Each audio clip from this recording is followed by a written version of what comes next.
শোনেন আপনি শোনেন দাঁড়াচ্ছেন কে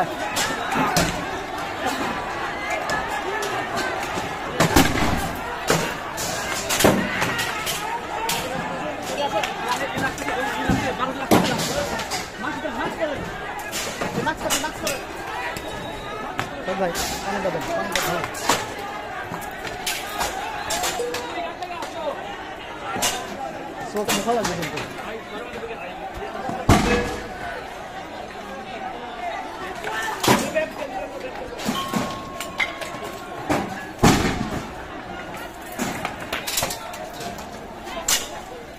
এইসব গুন্ডা নিয়ে আসে কেন গুন্ডা নিয়ে আসে কেন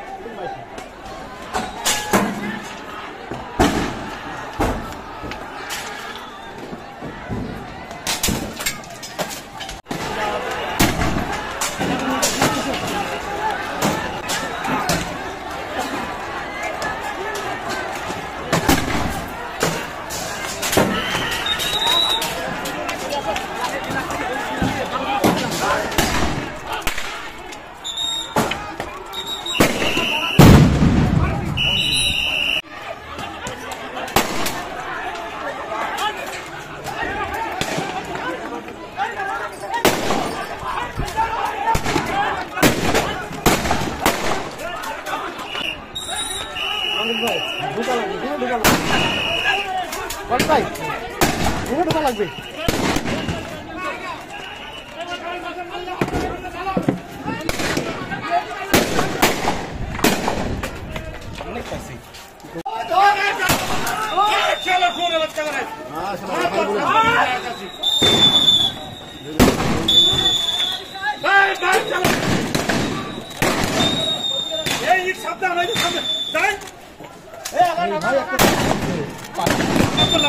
দেখলাম তো আমি আমার সামনে খালেন আপনি আপনারা জানেন যে আজকে সকাল থেকে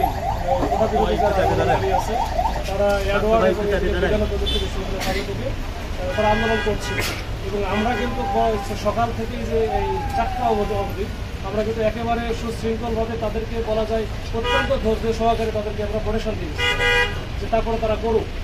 এরপরে যেটা হয়েছে আপনারা এখানে দেখেছেন যে একেবারে টার্মিনালে এসে আমরা যখন তাদেরকে বোঝাচ্ছিলাম এবং এটা একটা নেগোসিয়েশনের মধ্যে গেলাম, এর মধ্যেই এখানে বহিরাগত অনেক লোকজন ছিল যাদের উদ্দেশ্য অন্যরকম ছিল আমার মনে হয়। হুট করে পুলিশের উপরে ব্যাপকভাবে আক্রমণ করে এবং আক্রমণের প্রেক্ষিতে আপনারা জানেন আমরা এখানে আমার এসপি স্যার সহ এখানে বিজিবি ছিল, ম্যাজিস্ট্রেট ছিল, সবাইকে এখানে ব্যাপক আকারে যখন আক্রমণ করে তখন আমরা আত্মরক্ষার্থে আমরা কিন্তু সাউন্ড গ্রেনেড ফুটাই এবং সেই সাথে টিয়ার শেল এবং শটগান আমরা ইউজ করি।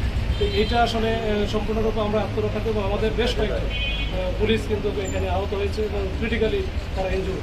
তো এটা আমরা প্রত্যাশা করি নাই যে তারা এইভাবে আমরা এতক্ষণ আমরা সকাল থেকে সেই বিকাল পর্যন্ত তাদেরকে আমরা বলা যায় প্রোটেকশন দিয়ে গেছি। কিন্তু শেষ মুহূর্তে এটা আপনারা বুঝতে পারছেন, এখানে নিশ্চয়ই উস্কানি ছিল এবং বহিরাগত অনেক ছেলেমেলে ছিল যারা এই কোটার আন্দোলনের নাম করে হয়তো কোটার সাথে যারা স্টুডেন্ট ছিল তাদের পাশাপাশি অনেক লোকজনই ছিল যারা হয়তো তারাও ওই স্টুডেন্টরাও চেনে না বা চিনত না। তো এই অবস্থায় এখন মোটামুটি পরিস্থিতি পুরোটাই আমাদের কন্ট্রোলে, এখন কেউ নাই। আমরা শুধু পুলিশের সার্টিফিকেট টহল আছে, কোনো রাস্তাঘাট কোনো সমস্যা নাই, সবগুলো তুলে দেওয়া হয়েছে এবং আমাদের সব জায়গায় টহল অব্যাহত আছে এবং পরিস্থিতি নিয়ন্ত্রণ। এখানে অনেক বড় জায়গা, এখানে আমি এখন পর্যন্ত 7-8 জনের আমরা খবর পেয়েছি যারা ইনজুর্ড হয়েছে। এর বাইরে আরও আমাদের আরও একটু সময় নিতে হবে।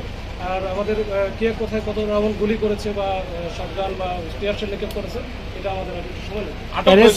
অ্যারেস্ট কতজন হয়েছে না? মানে অ্যারেস্ট বলতে এখানে আমরা সামনে কয়েকজনকে পেয়েছি, এটা আমরা যাচাই বাছাই করবো। তার আগে আমরা বলতে পারতেছি না যে আমরা অ্যারেস্ট করেছি, তবে তাদেরকে আমরা জিজ্ঞাসাবাদ করতেছি। ওরা ভেরিফাই করার পরে যদি আমরা দেখি যে তারা আসলে মিসক্রিয়েন্ট ছিল তাহলে তাদেরকে আমরা গ্রেপ্তার করবো।